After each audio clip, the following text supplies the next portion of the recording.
السلام علیکم ورحمۃ اللہ وبرکاتہ۔ بسم اللہ والحمد للہ والصلاة والسلام علی اشرف رسول اللہ۔ الفیہ میں ابھی ہم المعرب والمبنی پڑھ رہے ہیں۔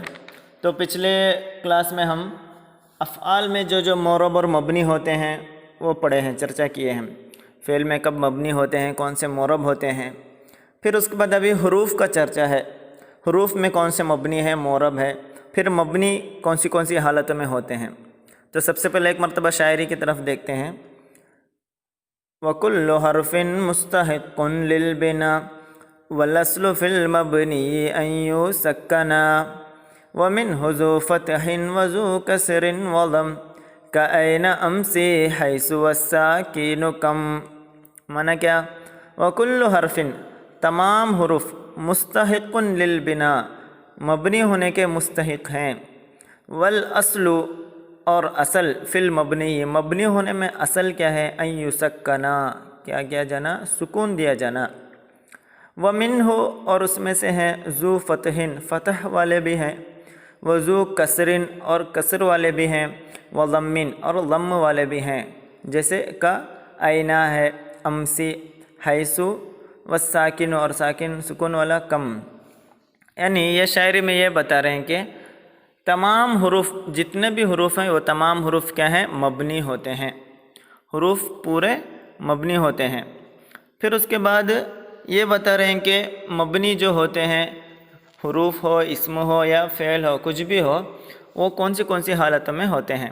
تو وَكُلُّ حَرْفٍ مُسْتَحِقٌ لِلْبِنَاءِ، معنی کل الحروف مبنیۃ، الحروف کلھا مبنیۃ، تمام حروف کیا ہیں، مبنی ہیں۔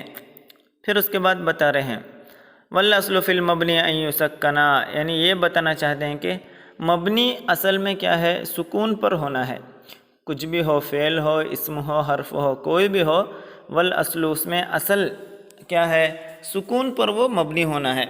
مبنی اصل دیکھے جائے تو سکون پر ہونا ہے۔ تو ہم بہت سارے ایسے دیکھے ہیں جو فتح پر مبنی ہوا ہے، کسر پر، تو وہ سب کیوں ہے آگے بتائیں گے۔ تو اصل میں اگر دیکھیں تو مبنی سکون پر ہی ہونا ہے، والأصل فی المبنی ان یسکنا، سکون پر ہونا ہے۔ پھر اس کے بعد بتا رہے ہیں کہ ان میں سے ومنہ ذو فتحن، فتح والے بھی ہیں، کسر والے بھی ہیں، ضم والے بھی ہیں، اور سکون والے بھی ہیں۔ یعنی علامت البنا کیا بھی ہو سکتا ہے، فتح بھی ہو سکتا ہے، کسر بھی ہو سکتا ہے، ضم بھی ہو سکتا ہے۔ تو اس کی مثال آگے دے رہے ہیں، جیسے کہ اینا، اینا بھی مبنی ہے لیکن فتح پر ہے، امسی، وہ مبنی ہے اور کسر پر ہے، حیثو، وہ مبنی ہے اور ضم پر ہے، اسی طرح والساکن، سکون والا جیسے کم۔ اوکے، تو یہ دو شعر میں کیا بتانا چاہتے ہیں کہ تمام حروف مبنی ہے۔ پھر اس کے بعد ٹوٹلی، اسم ہو، فعل ہو، حرف ہو، کچھ بھی ہو، ہر چیز میں اصل کیا ہے، مبنی ہونے میں اصل سکون پر ہونا ہے، لیکن اس کے علاوہ دوسری چیزوں پر بھی مبنی ہوتا ہے، دوسری حرکتوں پر بھی مبنی ہوتا ہے، وہ سب کوئی نہ کوئی سبب کی وجہ سے ہوتا ہے۔ اوکے، تو یہ تھا ان دو شاعریوں کا مطلب۔ تو سکون پر ہی کیوں مبنی ہونا ہے؟ کیونکہ وہ سب سے ہلکی حرکت ہے، بولنے میں کیا بھی مشکل نہیں، اسی لیے سکون پر وہ مبنی ہونا ہے۔ پھر دوسرے سبب کی وجہ سے کیا ہوتا ہے، کبھی کبھی وہ دوسری حرکت پر آتا ہے، یعنی جیسے التقاء الساکنین، دو سکون ملنے کی وجہ سے، اس وجہ سے کیا ہو جاتا ہے، کبھی دوسرے حرکت اس کو دینا پڑتا ہے۔ تو اس سے یہ سمجھنا ہے کہ تمام حروف مبنی ہیں، پھر اس کے بعد اصل کیا ہے، مبنی ہونے میں سکون پر ہونا ہے۔ اوکے، پھر اس کے آگے چار شاعری وہ بھی آج پڑھیں گے، یعنی ابھی ہم اعراب کا چرچا کر رہے ہیں۔ تو اعراب ہم پہلے ہی پڑھے ہیں نحو وغیرہ میں، تو اعراب کتنے، ٹوٹل اعراب کی علامتیں کتنی ہیں، کون سے اس سے کیا کیا اعراب ملتا ہے، تو ہم پڑھے ہیں نا پہلے ہی۔ اعراب کی علامتیں چار ہیں، سیکنڈ ایئر میں پڑھے ہیں، کیا کیا ہے، رفع، نصب ہے، پھر کسر ہے، پھر ہے جزم، یہ چار چیزیں ہیں اعراب۔ پھر اس کو دینے کی علامتیں بھی ہیں، رفع کس سے ملتا ہے، ضمت سے ملتا ہے، نصب فتحت سے ملتا ہے، اور کسر جر سے ملتا ہے، اور جزم سکون سے ملتا ہے، یہ ہے اصلی۔ پھر اس کے بعد کبھی کبھی دوسری حرکتیں بھی آتی ہیں، یعنی ہم پڑھے ہیں جمع و سالم، اس طرح الگ الگ اسماء الخمسہ سب پڑھے ہیں، تو وہ سب اس کا نائب ہو کر آتے ہیں۔ تو یہ باتیں ان چار شاعریوں میں بتا رہے ہیں، تو بہت آسان ہے، آپ لوگ آرام سے دیکھ کر سمجھ سکتے ہیں۔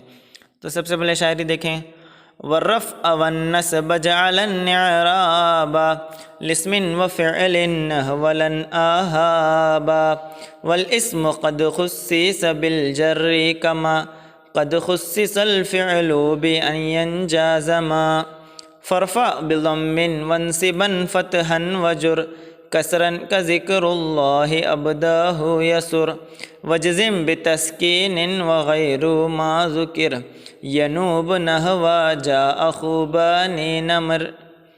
یعنی یہ چار شعر میں بہت آسان سے سمجھ میں آئے گا. سب سے پہلے کیا بتا رہے ہیں؟ انواع الاعرابی اربعون، اعراب کی حالتیں چار ہیں. رفع ہے، نصب ہے، جر ہے اور جزم ہے.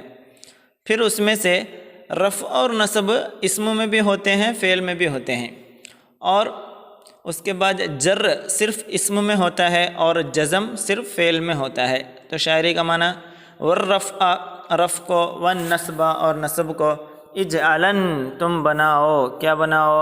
اعرابا، اعراب بناؤ.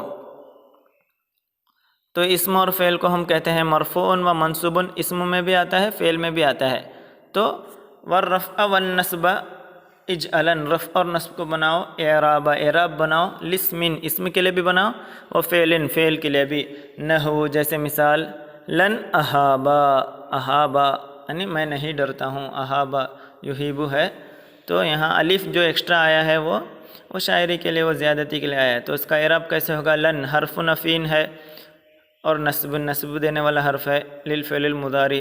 اہابا فعل مضارع منصوب بلن، لن سے نصب دیا گیا ہے. وہ علامت نصبہ الفتحۃ، فتحۃ الظاہرہ ہے علی آخرہ. اور اس میں جو الف جو ہے وہ اطلاق کے لیے آیا ہے، وہ بعد میں آپ لوگ سمجھیں گے، پڑھیں گے. ابھی شاعری کو وہ سیٹنگ کے لیے سب.